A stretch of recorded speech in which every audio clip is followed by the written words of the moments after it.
Sale.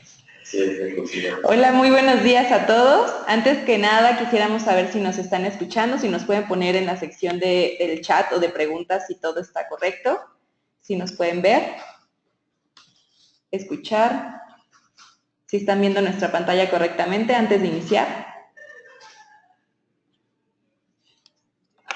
¿Sí? Listo. Bueno, entonces hoy vamos a iniciar con nuestro seminario online, que el día de hoy, por cuestiones de las fiestas patrias, iniciamos en día miércoles, un día inusual para nosotros, pero aquí estamos de 10 a 11 para dar seguimiento al seminario de esta semana. Y en esta ocasión tenemos a Cecilia Martínez Leal, quien es la anterior directora de la Oficina de Nueva York y de la Oficina Regional de ONU Habitat, y ella nos va a platicar el día de hoy sobre la nueva agenda urbana hacia Hábitat 3. Cecilia, adelante. Muchas gracias y muy buenos días. Buenos días a todos. Espero que me escuchen y que me escuchen bien. Me ha pedido y agradezco a Embark, hoy WRI, que conversara con ustedes una hora precisamente sobre qué pasa, qué es la nueva agenda urbana. Y para eso voy a tocar, son básicamente 4 y si da tiempo 5 temas muy breves. Uno sería qué son los antecedentes para hablar de la nueva agenda urbana, que es Hábitat, de dónde viene esta idea de la nueva agenda urbana y qué es Hábitat 3, quiénes son los principales participantes de Hábitat 3. La tercera parte sería realmente qué es la nueva agenda urbana, qué la conforma, y la cuarta sería si hay gente participando, independientemente de otra gente que ya participa, qué se requiere para hacerse. Y si nos da tiempo, junté algunas preguntas que nos tendríamos que hacer desde México para ver si nos funciona o qué queremos hacer de esta nueva agenda urbana, porque finalmente la idea es hacerla nuestra. Bien, sin más preámbulos, entonces nos lanzamos. Uy, no hay manera de poner esto que entre todas. Bueno, ¿cuáles son los antecedentes? Bueno, para todos los que no saben a estas alturas, pero ya deberían de saber, es cómo funciona o qué pasa o por qué se habla de Hábitat 3. Todo inicia en enero de 1975 cuando se funda por las Naciones Unidas la fundación de los asentamientos humanos de las Naciones Unidas, luego se da Hábitat 1 en 1976 en Vancouver, en el 77 se forma una comisión de asentamientos humanos de las Naciones Unidas y el Centro de las Naciones Unidas. En agosto de 76 en Estambul se lleva a cabo Hábitat 2, ahí se le nombra la cumbre de las ciudades, y es a raíz de esto que después, en el 2002, se refuerza el mandato y se eleva a rango de programa de Naciones Unidas. Y se nombra a que era entonces el director de la fundación de la comisión como director ejecutivo con rango de subsecretario de Naciones Unidas. ¿Por qué es importante todo esto? Porque con todo esto, por supuesto, hay toda una burocracia atrás.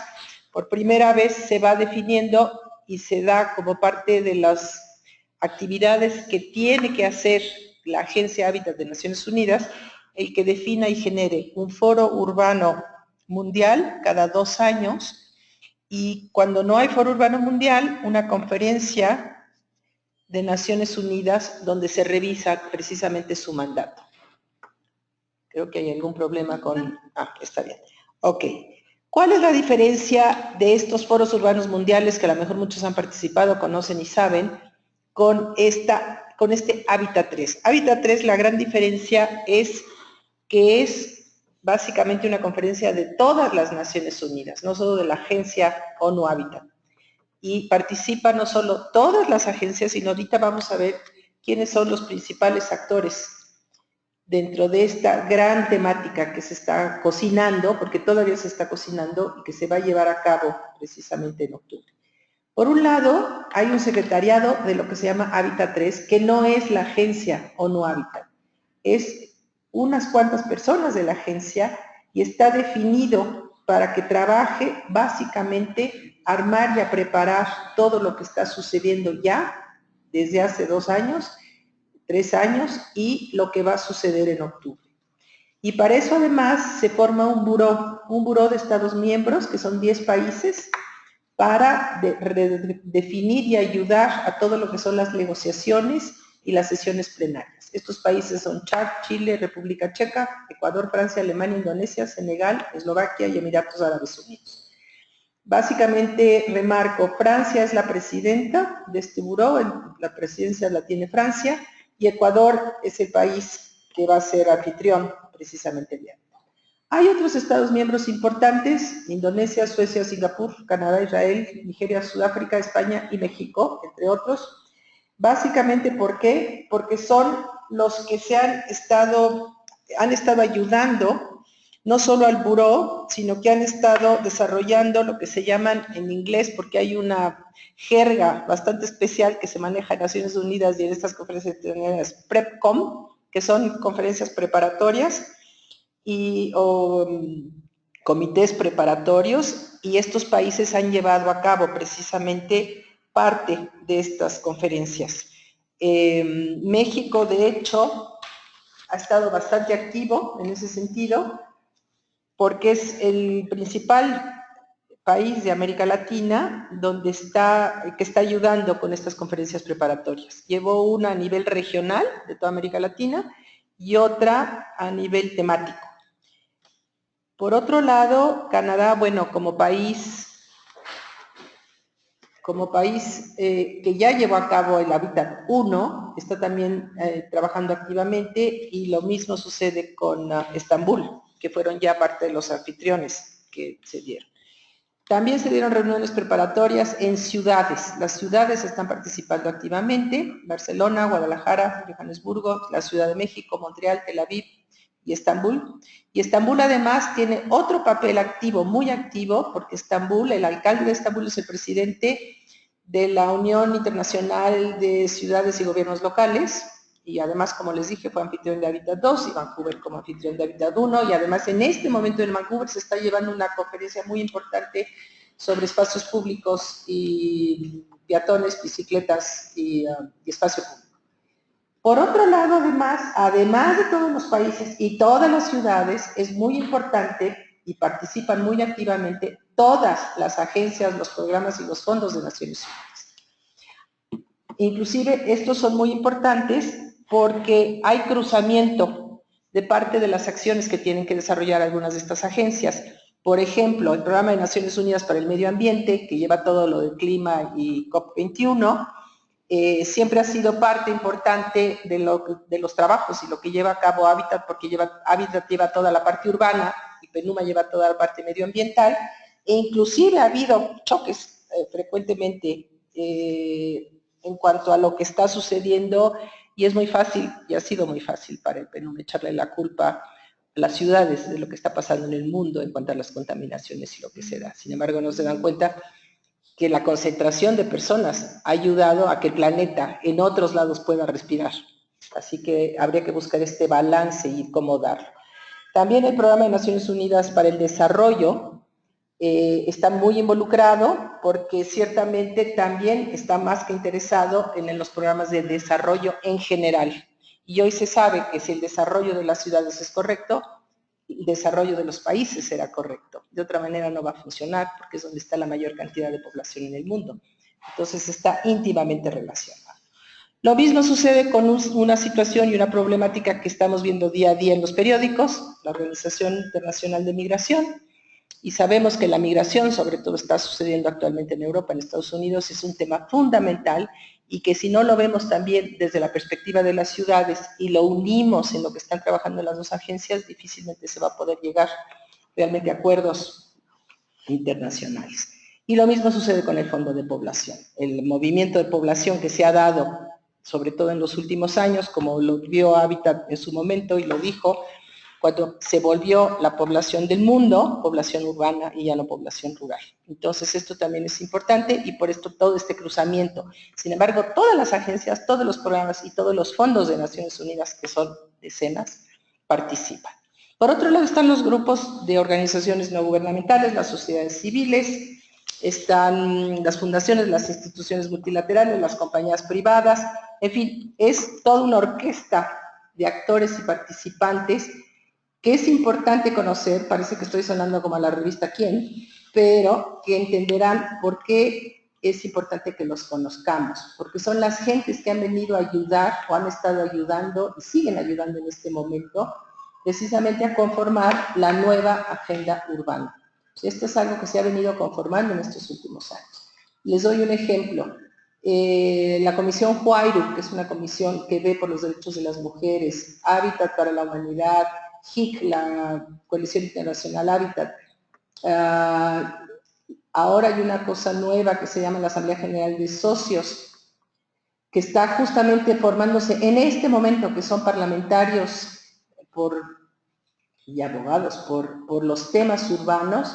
Todos ellos han estado ayudando a colaborar todos los documentos que formaron o que han ido formando poco a poco todo lo que significa el documento de la nueva agenda urbana. Entonces es importante conocerlos porque muchas veces entendemos de dónde vienen las ideas si entendemos de dónde se fueron armando. Cada uno de estos participantes, países, organizaciones, a través de ciertas personas que se van solicitando o ellos los van integrando, han ido escribiendo documentos, han armado consensos y a través de todos estos documentos y todo este proceso que se va gestionando, se ha ido conformando un documento.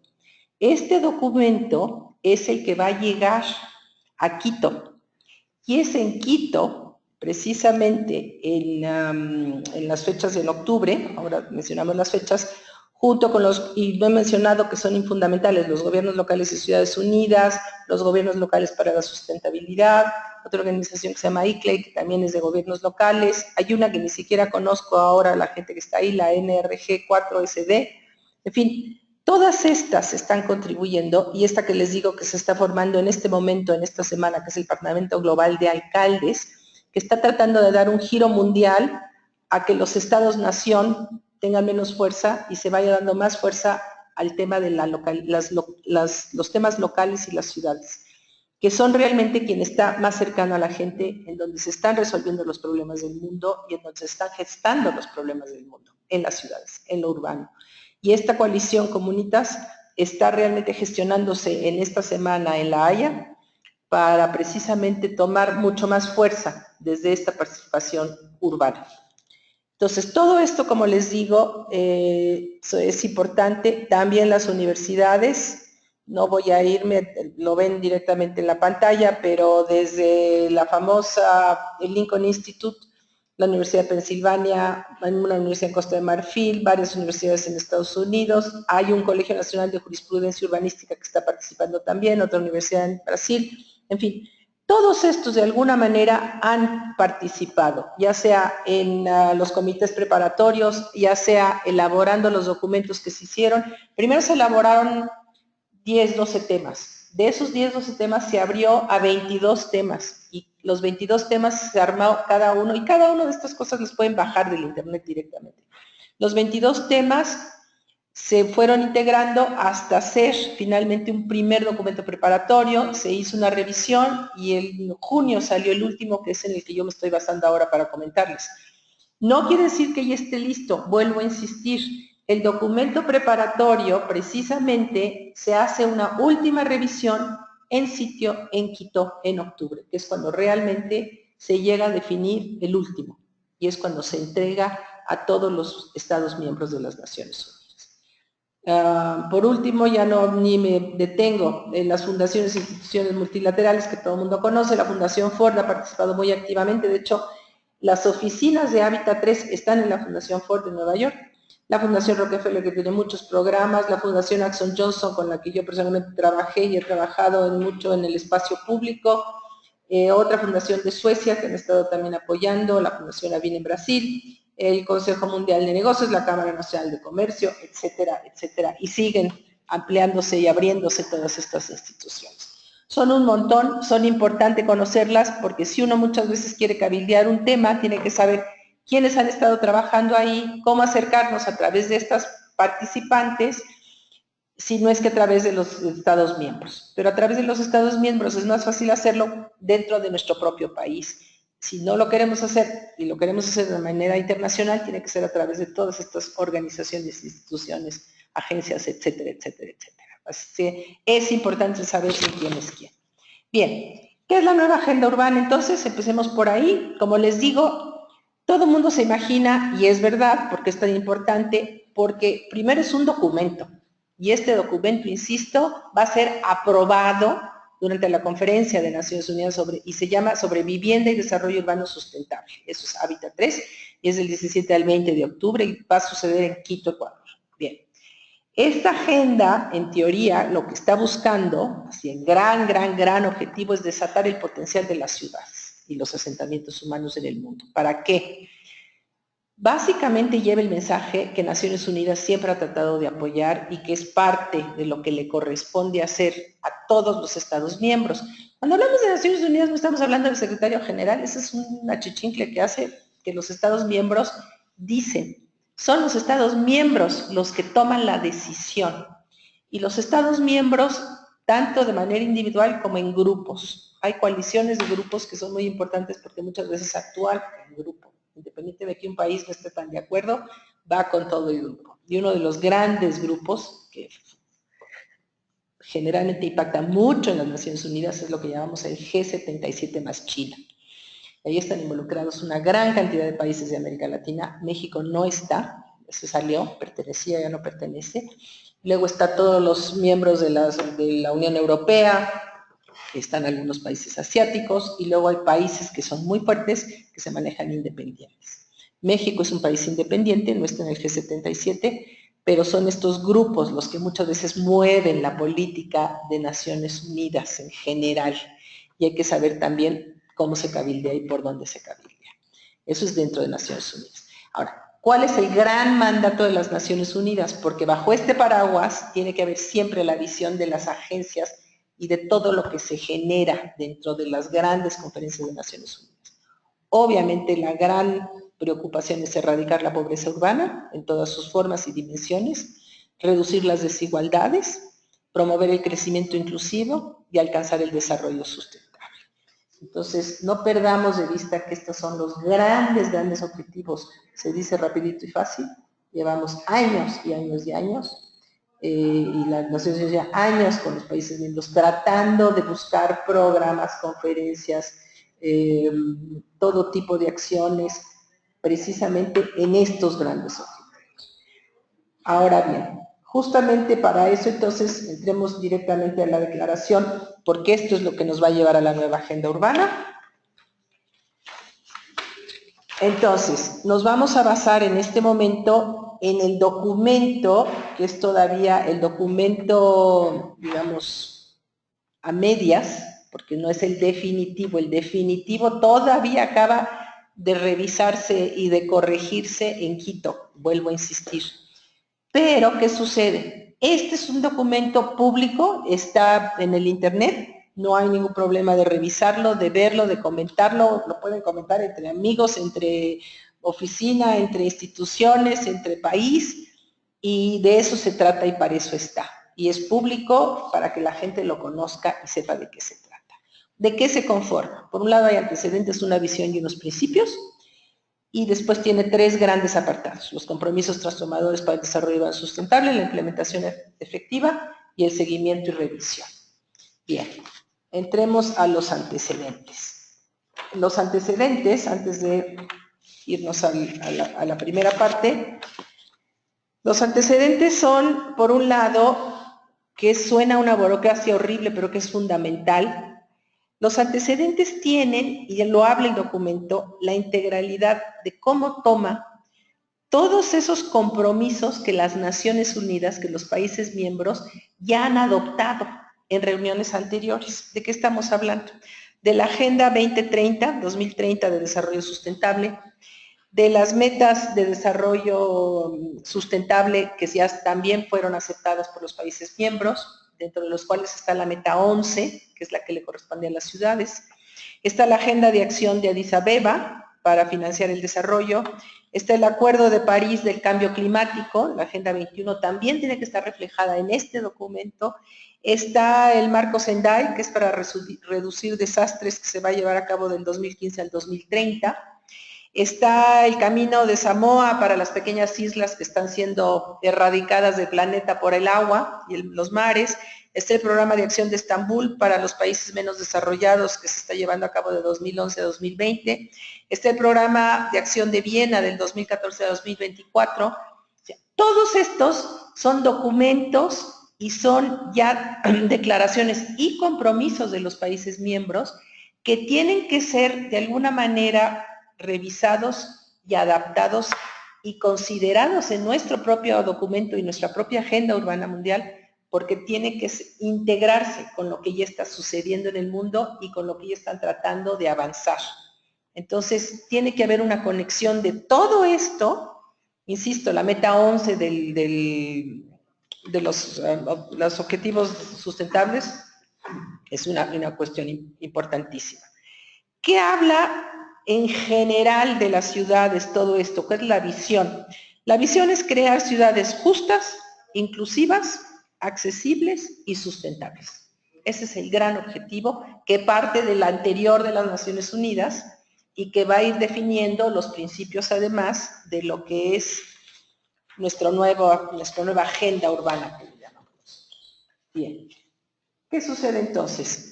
¿Cuáles son estos principios? Bien, los principios entonces, que todavía siguen siendo muy generales, son precisamente cómo vamos a transformar la manera en que planeamos, desarrollamos, gobernamos y administramos nuestras ciudades, por ejemplo, son los grandes deseos, ni duda.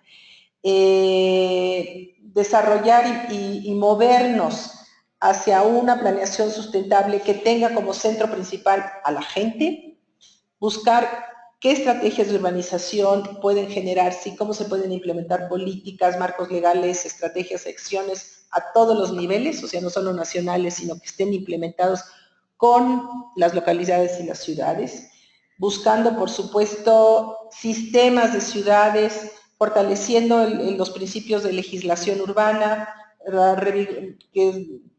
fortalecer también la planeación territorial y urbana, apoyar financieramente marcos financieros efectivos, que nunca se ha dado en este país, siempre trabajamos con las miserias en los ministerios donde se manejan las ciudades. En fin, son como los grandes principios y la visión a la que se quiere llegar y está definido en este documento como que este es de donde partimos, esto es donde arrancamos. Bien, después viene la primera parte, que ya es la agenda propiamente dicha, aunque lo otro también es importante porque es quien lo está definiendo.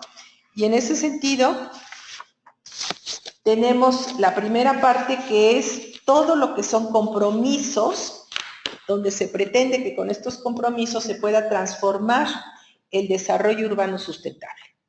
¿Sobre qué nos hablan estos compromisos? Hay tres grandes temas, que es la prosperidad urbana, la sustentabilidad, lo inclusivo y las oportunidades para todos. Otra vez pensando en cómo podemos generar mejores oportunidades, sobre todo para los pobres urbanos. El desarrollo urbano sustentable, para la inclusión social y la erradicación de la pobreza. Los digo rapidito, pero por ejemplo, para darles una idea, cuando se habla de prosperidad urbana y sustentabilidad, cada pequeño párrafo que forma este documento tiene un número, porque es la manera en que se trabaja, con párrafos numerados. Entonces hay un párrafo, del párrafo 19 al párrafo 27, 28, habla un poco de esta idea de sustentabilidad. Después hay párrafos que hablan en general, toda la primera parte, esta de la que estamos hablando, habla en general de economía urbana. Cómo vamos a mejorar la participación, la colaboración de toda la gente y todos los actores, cómo vamos a fortalecer el rol de la vivienda en el desarrollo económico y la contribución de este sector a toda la cuestión productiva, cómo se va a ampliar la productividad en general, cómo considerar toda la parte que es un reto para México importantísimo, de la informalidad y la gente que tiene empleo informal, inclusive el empleo doméstico está considerado aquí, para que sea parte integral de la legislación y que sea parte realmente de la economía, cómo reconocer todas las economías informales, creo que son de los grandes retos que tenemos. Todo esto está ligado obviamente al desarrollo sustentable. Cómo llevar a cabo, por ejemplo, dividendos demográficos, cómo buscar en la parte demográfica, por ejemplo, la densidad, que es otra de las cuestiones fundamentales que tenemos que revisar en nuestras ciudades. cómo apoyar y sostener las economías urbanas que estén en transición progresiva para hacer una productividad mayor en cuestión de empleos, por ejemplo, de valores agregados de los sectores. Todo esto es lo que nos está hablando toda esta sección de compromisos transformadores para el desarrollo sustentable.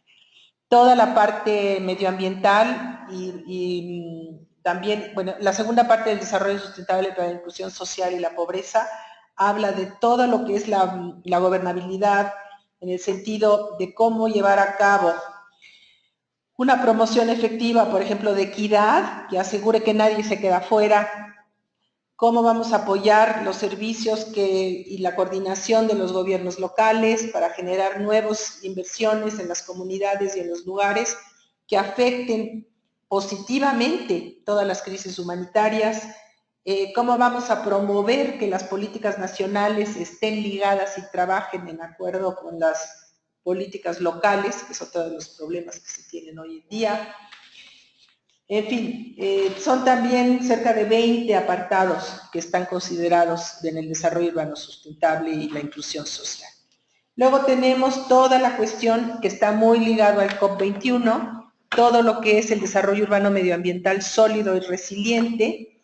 Aquí hay uno de los problemas muy serios que se dieron, por ejemplo, en nuestro país, para ponerlo en un contexto, es que se permitió por décadas y décadas que la gente construyera donde quisiera y de alguna manera se iba legalizando la vivienda. Hoy nos damos cuenta que vienen las grandes tormentas, los huracanes y demás, y la primera gente que sufre, se deslava y se muere es la gente que está precisamente en estos asentamientos ilegales. Entonces hoy nos damos cuenta que esa fue una política equivocada, que hoy tenemos que echar marcha atrás y que tenemos que trabajar directamente con las poblaciones más vulnerables que van a sucederse precisamente durante todos estos cambios climáticos que están afectando directamente a la población más pobre y vulnerable.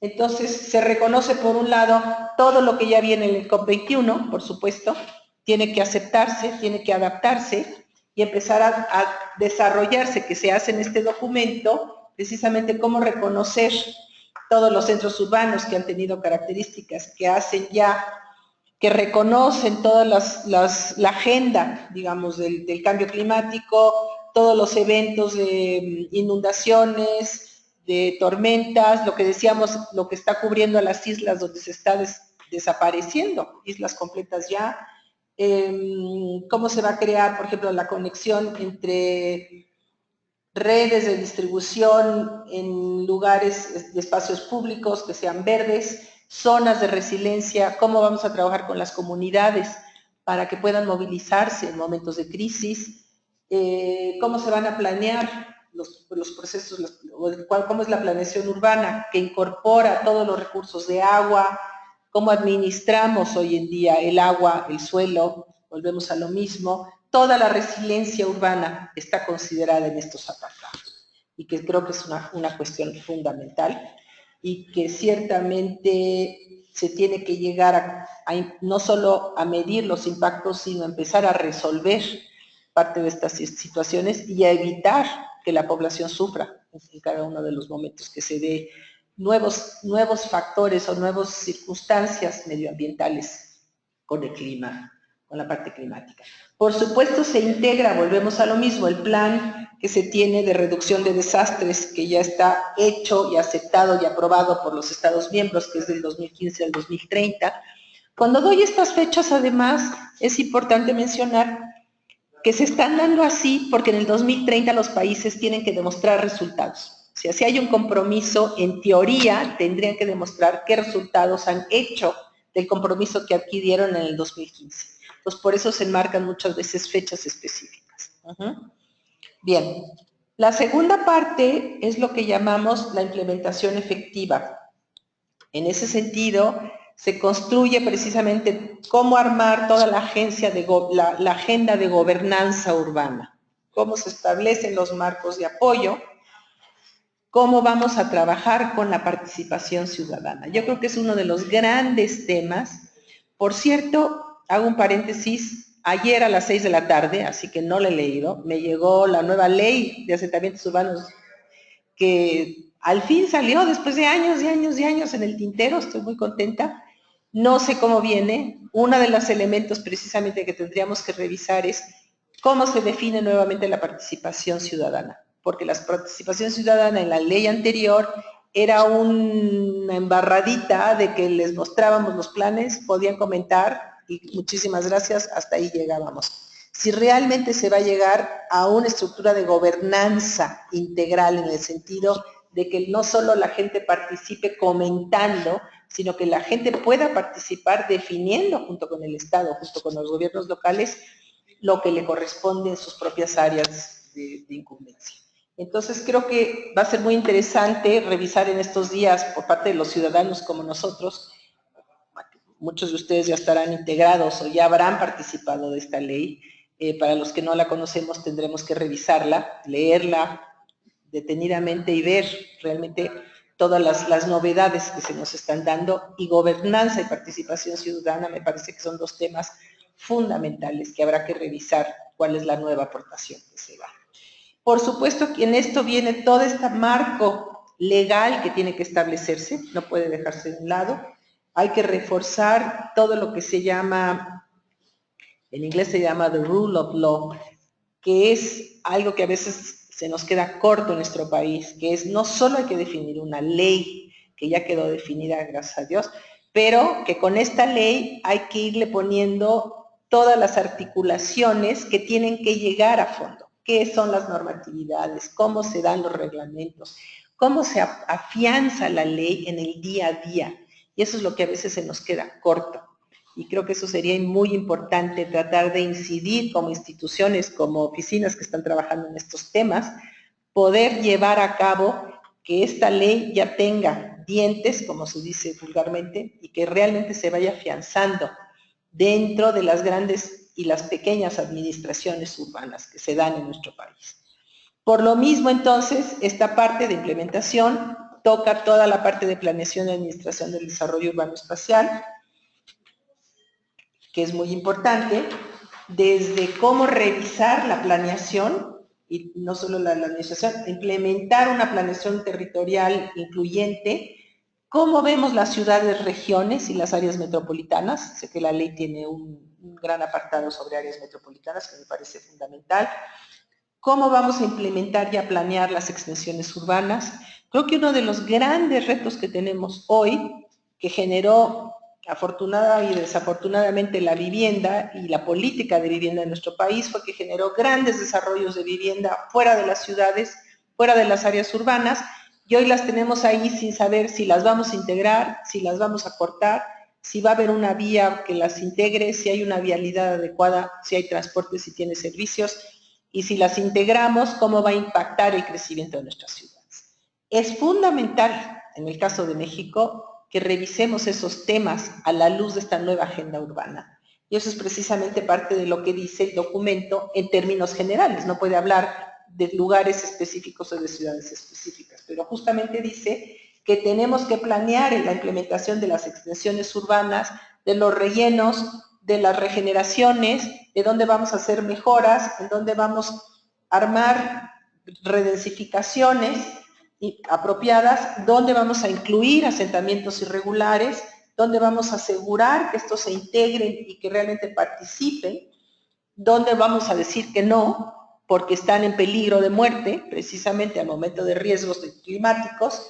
En fin, ¿cómo vamos a apoyar la implementación de las estrategias de planeación que se definan? ¿Se van a definir estrategias de planeación? ¿Ya se están definiendo? ¿Simplemente se están revisando los planes de desarrollo actuales y ahí los vamos empujando? ¿Cómo está reaccionando México ante estas situaciones y cómo estamos reaccionando cada uno de nosotros? Creo que eso se vuelve fundamental. Obviamente uno de los temas que en América Latina es fundamental, todo el tema de seguridad en el sentido social, la interacción intergeneracional, ese es otro elemento. Sabemos que en el 2030 América Latina, México incluido, será un país que empezará a envejecer. Se acaba la ventana de oportunidad de tanto joven que está apoyando supuestamente el crecimiento de este país a nivel económico. Y entonces, ¿qué vamos a hacer los viejitos como yo? Que tenemos que, vamos a entrar, vamos a hacernos un lado, ¿quién nos va a apoyar y quién va a apoyar la economía y el desarrollo de nuestro país? Eso es otro de los temas que se va a dar. esta interacción intergeneracional se tiene que trabajar y ni siquiera la estamos hablando, que es fundamental. Bien, todas estas son necesidades. Los mercados, ¿cómo se generan los mercados? Mercados me refiero inclusive a los mercados de las ciudades. ¿Cómo los vamos a promover? ¿Cómo los vamos a fomentar? ¿Cómo se están dando? ¿Cómo se dan estas adaptaciones? Una parte que sé que le interesa mucho a, ya no sé cómo llamar, a CTS Embark WRI, es el tema que habla de la movilidad. Hay una parte importante en este documento que toca la movilidad, precisamente, y se los marco, si lo quieren bajar del internet, es desde el párrafo 94 hasta el párrafo 99. ¿De qué habla? Antes que nada habla de la seguridad en los caminos, de la movilidad. Sabemos que gran parte de la mortalidad de los jóvenes hoy es en accidentes de tránsito. Habla de la movilidad y el transporte, las infraestructuras de movilidad y transporte, cómo vamos a generar sistemas de movilidad y transporte que sean seguros, que la gente los pueda pagar, que sean sustentables. Habla de cómo, de los planes de movilidad en general, la movilidad no solo del transporte público, sino de las opciones de transporte que se pueden dar en las ciudades. En particular, cómo apoyar las infraestructuras accesibles de transporte, que sean significantes para también lo que es no motorizado, bicicletas, peatones, cómo apoyar el desarrollo, que es muy importante, lo que llamamos el desarrollo orientado en el transporte, o sea que los nodos donde se generan los principales cambios de transporte y demás puedan generar además empleos y actividades económicas, que es como se deberían estructurar las ciudades, que es importante. Cómo apoyar y coordinar mejores planes de uso del suelo en función al transporte urbano, incluyendo cuestiones de agua, de drenaje, de energía, etcétera. Y en general, todo lo que es la movilidad está considerada en este segmento. No entro más a detalles porque si no, no acabamos nunca y se nos acaba el tiempo. La tercera parte es la que habla del seguimiento y la revisión. Una de las partes que siempre es un drama y es un desastre, debo confesar, en Naciones Unidas cuando los países firman, y tenemos muy mala fama los países de América Latina, es que todos van bien encantados con su prima a firmar y a la hora de la hora no cumplen. Esa es una realidad que es terrible. Entonces, creo que una parte que se vuelve fundamental, y creo que es algo que tenemos que ir aprendiendo nosotros con el tiempo, es precisamente cómo buscamos que la participación de los ciudadanos, de las instituciones, de los gobiernos locales, realmente genere e impulse que esta agenda se lleve a cabo y se cumpla. Ya nos están dando una guía de cómo tiene que ser. Hagamos la nuestra y realmente hagamos la nuestra, pero hagámosla de que se haga, no nada más de que se firme. O sea, por eso muchas veces hay países, y no voy a defenderlos, países como Estados Unidos, China no digo, no les gusta firmar acuerdos porque la ley, a diferencia de nuestras leyes, los gobiernos pueden ser inclusive demandados si no llevan a cabo lo que firman.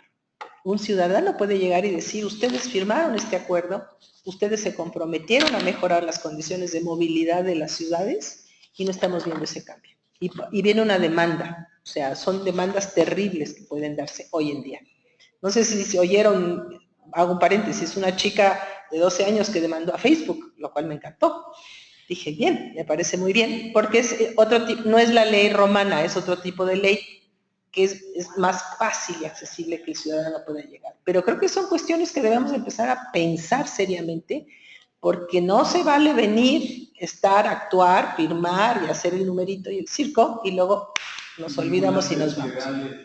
Entonces, este documento lo deberíamos de tomar muy en serio.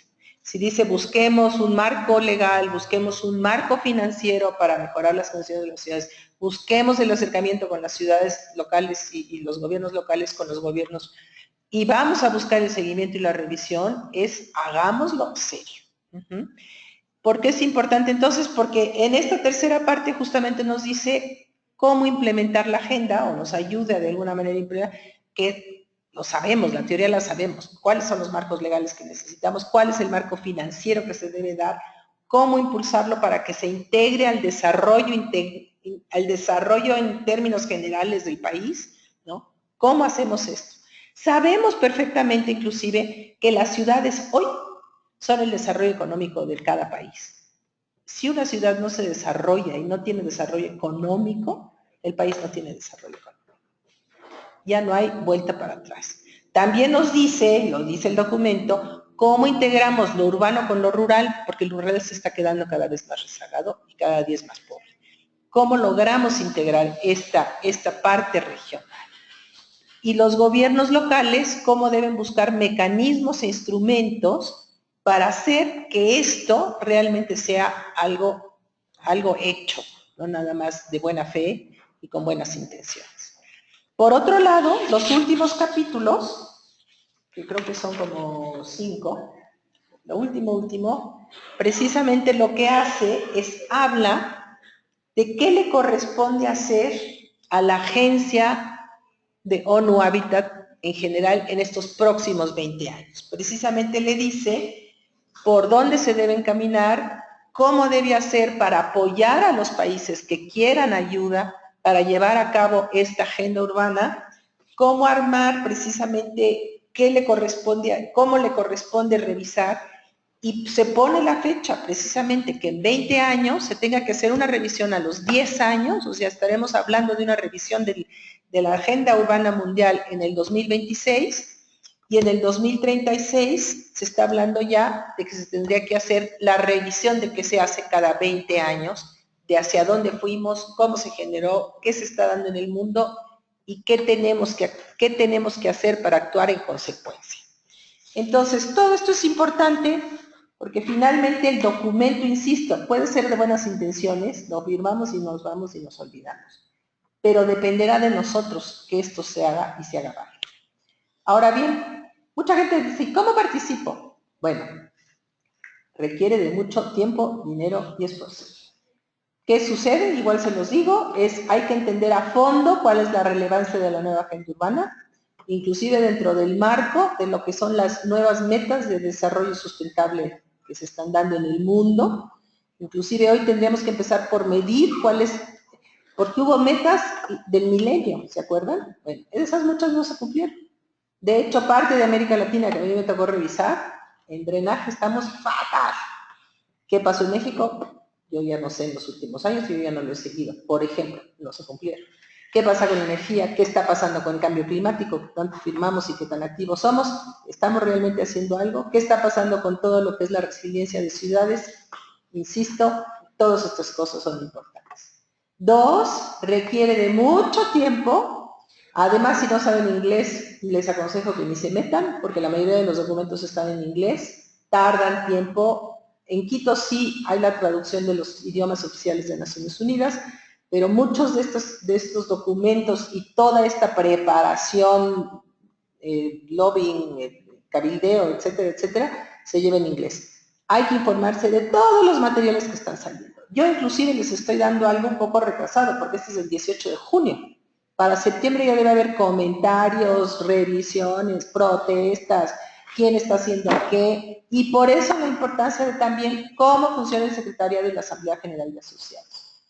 Tenemos que entender todo ese vericueto y cómo se integran, quién se une con quién apoya a quién, dónde apoya con qué. Además, a la Asamblea General de Asociados con la Asamblea General de las Naciones Unidas, o sea, los Estados miembros, cuál es el tema que traen que quieren apoyar.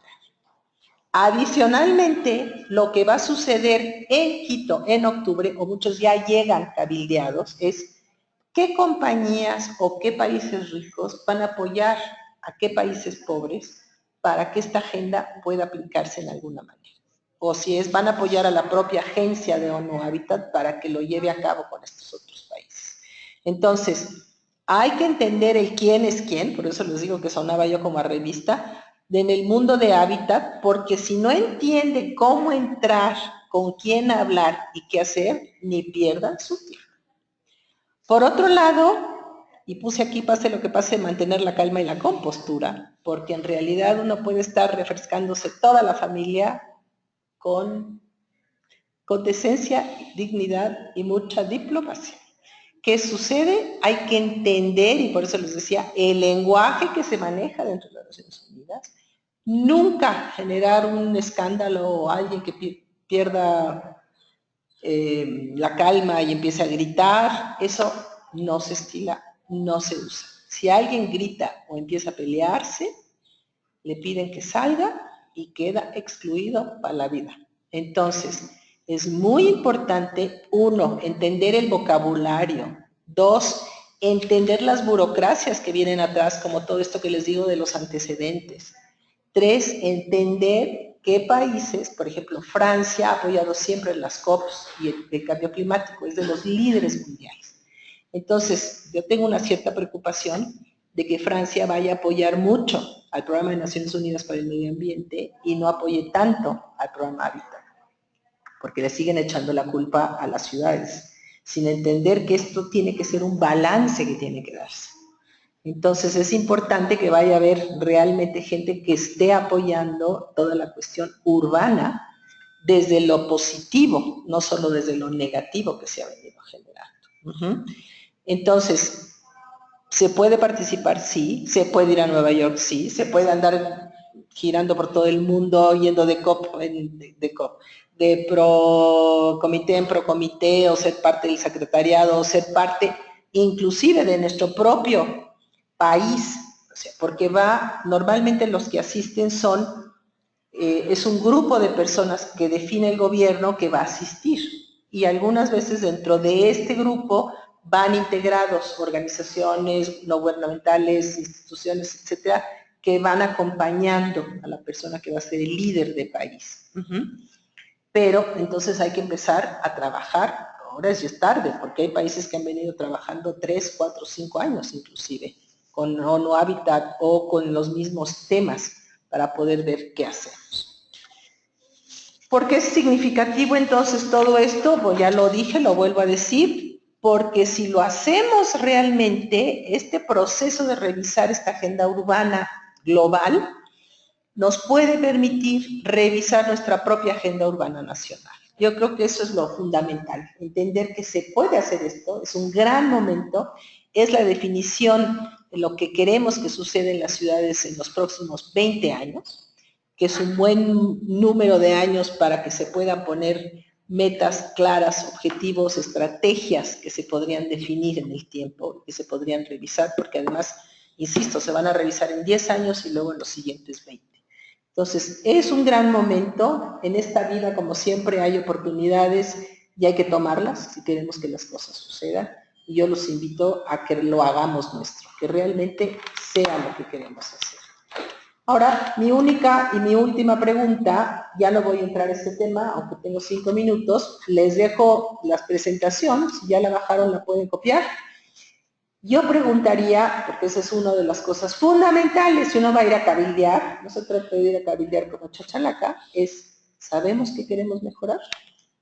Y yo puse aquí, por poner algunas cosas que a mí en lo personal me preocupan, existen políticas y acciones claras para las ciudades intermedias, ¿no? Yo digo que cuando ya apareció el Liverpool, el Cinemex, ya nos llegó la trompada porque se acabó la estructura de las ciudades, ya no hay cuadras, ya no hay superlotes, ya no hay calles, ya se volvió aquello un desastre. Entonces, esa es una pregunta. ¿Existen marcos adecuados de legislación? Bueno, ayer salió la ley, lo cual me dio mucho gusto, que relacionen las necesidades locales con los marcos nacionales de planeación. A lo mejor ya quedaron claros en la ley, no lo sé. Confieso que no la leí anoche, habrá que ver. Hay balance entre las aspiraciones económicas y las medioambientales a nivel de las regiones, ¿se están poniendo de acuerdo? ¿Existen planes de expansión y densificación de nuestras ciudades? No lo sé, nadie quiere hablar de densificación porque es un tema político muy delicado. Existe una estrategia de espacios públicos que contribuye a carácter visual y impulse actividades económicas. Sabemos que cuando hay buenas calles, buenos parques, la propiedad sube de valor. ¿Cómo podemos hacer que eso nos genere más economía? No solo sea para unos cuantos y los ricos. Estamos analizando dinámicas regionales, otra vez, no solo a nivel económico, de ciudades integradas con cuestiones rurales, sino con el medio ambiente, con la economía, cómo enfocar el desarrollo económico para generar verdaderamente urbanizaciones sustentables. ¿Cómo analizamos el empleo? Yo sigo creyendo que el empleo informal debe formalizarse de alguna manera, aunque sea con un peso a la semana, no importa, pero formalizarse y que esas personas sean ciudadanos plenos, de otra manera nunca tendrán derechos. Y hablamos de derechos humanos, pero nunca los tendrán si son informales. Viven ahí como por un lado. Cómo los integramos y cómo generamos la informalidad al impacto macroeconómico, cómo generamos un ambiente urbano más estructurado, ¿no?, que conecte las economías informales a la formal, cómo hacemos que el sector privado y el académico interactúen con los otros sectores, creo que eso es fundamental. A veces se hace, pero muy incipientemente. En servicios básicos, preguntaba, hemos cumplido con las metas de milenio, que fueron las que ya se quedaron atrás, que se definió que muchas ni se cumplieron, las cumplimos, no las cumplimos. Y la meta de saneamiento, insisto, ¿cómo vamos a hacer para cumplir las nuevas metas de desarrollo sustentable, que son las últimas que se definieron de Naciones Unidas, de la meta que se llama post-2015? Alternativas bajas en carbón se están implementando en las ciudades. Lo que tenemos es contaminación y todo el mundo está chupándose un dedo porque no estamos haciendo nada. Ya dijeron que no va a haber dinero para mejorar el metro, no sé qué va a pasar. Bueno, la estrategia para impulsar los sistemas de transporte alternativos de movilidad y los sistemas de transporte que tenemos que generar se están dando realmente como tal. Se los dejo en el aire, yo la saqué, yo porque decidí, bueno, dejarles ahí un poco, meterles la puya, pero yo creo que cada uno dentro de la perspectiva que está trabajando, dentro de lo que quiere generar, tiene que tomarse suya la agenda, bajen el documento de internet, ahí va a estar, ahí va a quedar además el último cuando se dé en octubre. Si no tienen nada que ir a hacer a Quito, no vayan, va a ser una locura, no hay hoteles, es espantoso estar en estas reuniones porque no entiendes ni lo que está pasando, no nos dejan entrar porque es solo para precisamente los delegados oficiales, y si no pueden hacer mucho cabildeo y protestar en las calles, pero hasta ahí vamos a llegar. Y en fin, creo que con esto les dejo una probadita de lo que está gestándose y de lo que se está dando. Te agradecemos mucho, Cecilia. Aquí tenemos algunas preguntas que quisiéramos que nos apoyes respondiendo. La primera de ellas, y tiene relación un poco a lo que nos comentabas durante tu discurso, es ¿quién tiene la obligación de bajar esta nueva agenda a lo local? Viendo que hay ciudades y municipios que siguen tomando un desarrollo urbano totalmente en contra de lo que se está planteando, y quién estaría revisando que este documento se pusiera en marcha. Bueno, yo creo que son muchos los niveles, o sea, por un lado, cada estado, o sea, cada gobierno local tiene que ir a cumplir y a cabildear con su propio estado. O sea, hay estados, y a lo mejor estoy equivocada ahora porque luego me voy desactualizando y no voy revisando cosas, pero sabemos que hay estados que, por ejemplo, no dejan que el municipio cobre los impuestos prediales, por dar un ejemplo. Entonces dice uno, bueno, vámonos entendiendo, ¿qué es esto? ¿Cómo es posible? Entonces, hay desde por parte del municipio que tendrá que ver que se le dé una fortaleza, que se tenga un marco legal, que pueda cabildear cuáles son sus proyectos, pero tiene que tener por otro lado proyectos claros, estrategias claras y entender cómo funciona su municipio con otros municipios o su región, cómo puede integrar y cómo llevar a cabo cuestiones en lo urbano o en los asentamientos urbanos, ¿no? Yo creo que eso es fundamental. Por otro lado, hay organizaciones con las que pueden echar mano y unirse. Hablaba yo de CGLU, las ciudades y gobiernos locales, que está en España, pero que es una organización muy fuerte que ya tiene voz. Hay los parlamentarios del hábitat, hay que cabildear con senadores y diputados, también hay que hacerlo. Ya hay un grupo de ellos que está interesado y siempre ha seguido hábitat, ni duda. Hoy con la ley creo que va a haber una planeación metropolitana. Tendríamos que ver si el municipio está formando parte de una zona metropolitana que ésta se dé. Yo, por ejemplo, como ciudadana de la Ciudad de México, estoy muy preocupada si la nueva Constitución está considerando que no somos el DF, que somos realmente un área metropolitana. Se está trabajando, por ejemplo, con ustedes. ¿El transporte público va a ser integrado o se va a seguir manejando independiente, por ejemplo? Bueno, pues vamos impulsando a que se dé integrado, ¿no? Sería lo obvio y lo lógico, ¿no? ¿Cómo vamos a continuar dando alternativas de movilidad cómo reintegramos todo esto de la informalidad, de cuestiones formales integradas con la movilidad de la ciudad para que se den menos viajes por persona. ¿Qué estamos haciendo para bajar la contaminación? En fin, son muchos los temas que se tendrán que ir viendo. Entonces yo creo que hay que hacer un cruzamiento, por un lado en temas, por otro lado en región o en municipio, y por ahí buscar el marco y los instrumentos económicos, los financieros y las acciones. Yo creo que no es una cosa nomás de decir quién se une con quién. Okay. Otra pregunta también que va de la mano de la anterior, nos dicen, ¿cuáles serían los mecanismos para evaluar estos compromisos que se están adquiriendo por parte de los gobiernos en esta nueva agenda urbana? Bueno, volvemos a lo mismo. Naciones Unidas no tiene poder porque Naciones Unidas son todos los países juntos. Entonces, si un país decide no hacer nada, firma y se va, nadie lo puede presionar. Ahora, yo creo que algo que se está dando, que son de las cosas buenas de la globalización, hay buenas y malas, no hay duda, es que la globalización hoy está ejerciendo más presión en los países. Y entonces sería fantástico que, por ejemplo, esto que hablaba yo de esta nueva organización que está dando de parlamentarios para la agenda urbana local, que a lo mejor empezara a ejercer presiones en ciudades que no están, por ejemplo, fortaleciendo a las localidades. Eso sería fantástico. Ahora, ¿qué necesitamos? Ciertamente necesitaríamos que un grupo de legisladores estuviera integrado en este grupo de parlamentarios o tener por lo menos un representante o alguien que esté echando ojo de América Latina en general, si no es que de México en particular. ¿Por qué? Porque buscaríamos la manera en que se empiece a ejercer esta presión para que las cosas se empiecen a cambiar. Muy bien. Otra pregunta que nos hacen es, Cecilia, desde tu experiencia, ¿por dónde se pudiera empezar una localidad para mejorar su estatus de prosperidad? Si hay alguna sugerencia que pudiera venir desde la ONU. Bueno, acabo de estar en una comunidad, la comunidad más chiquita que es en la que he estado hace años, ¿no? En una zona por allá perdida en Oaxaca, y yo no tenía nada que aportar. La comunidad era tan rica, seguían el tequio, definían cada año cuál era el proyecto que iban a hacer, había una persona en la comunidad encargada y lo llevaban a cabo.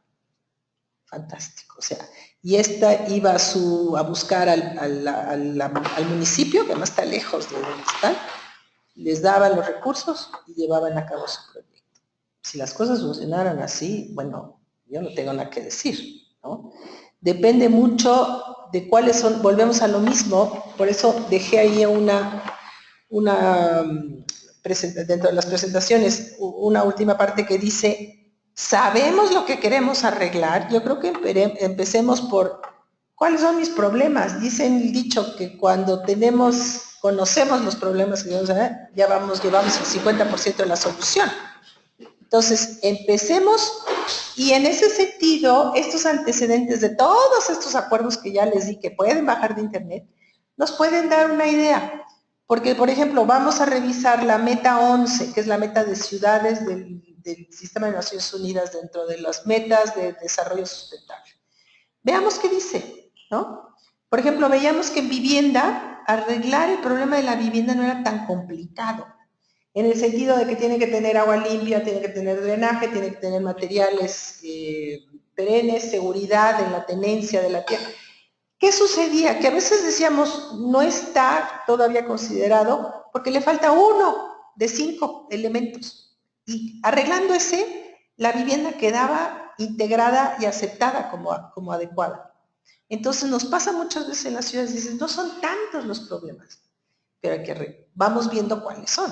Y entonces en función de esos problemas veamos por dónde arrancamos. Muy bien. Bueno, finalmente ya por cuestión de tiempo, sí, nos están preguntando bastante de dónde pueden descargar el documento. ¿Y qué documento es el que estás sí, haciendo el documento referencia? Se llama Hábitat 3 y está en inglés, por supuesto, y es lo que se llama el Draft Zero Draft de la nueva agenda urbana. Se llama Revised Zero Draft of the New Urban Agenda. Y si se van a Naciones Unidas y buscan documentos, ahí debe estar, o si entran a UN Habitat, entran a UN Habitat, váyanse a Habitat 3 y deben estar todos los documentos. Debe estar el último revisado y todos los anteriores, de donde salió este documento. Okay. Entonces, yo lo bajé del internet, no crean que estoy cabildeando en ningún lado, yo ya estoy retirada, así que, digo, si yo lo hice, lo puede hacer cualquiera. Perfecto. Muchas gracias, Cecilia. De todos modos, cuando nosotros colguemos la presentación y el video de la sesión en nuestra página Movilidad Amable, les dejamos disponible el link directo para que lo puedan consultar. Y bueno, pues finalmente para cerrar nuestro webinar, despedirnos invitándolos a nuestro 12º Congreso Internacional Ciudades y Transporte, que se va a llevar a cabo del 10 al 12 de octubre. Recordarles que ya está abierto el registro, lo pueden encontrar en www.ciudadesytransporte.org y recordarles que vamos a tener diversos talleres de distintas áreas en el que ya pueden tener acceso. Están las descripciones para que puedan tener mayor conocimiento de qué van estos talleres, y también recordarles que el costo que está publicado de cada uno de ellos ya incluye su entrada general al Congreso. Y bueno, finalmente anunciarles que para nuestra siguiente sesión regresamos al día habitual los jueves, sería el jueves 29 de septiembre de 10 a 11, y en esta ocasión nos hablará Jorge Macías, nuestro director de Desarrollo Urbano, sobre calidad del aire en la megalópolis. Entonces, bueno, pues muchísimas gracias, Cecilia, por tu apoyo. No, gracias a ustedes. Y nos vemos hasta el siguiente jueves. Muchísimas gracias.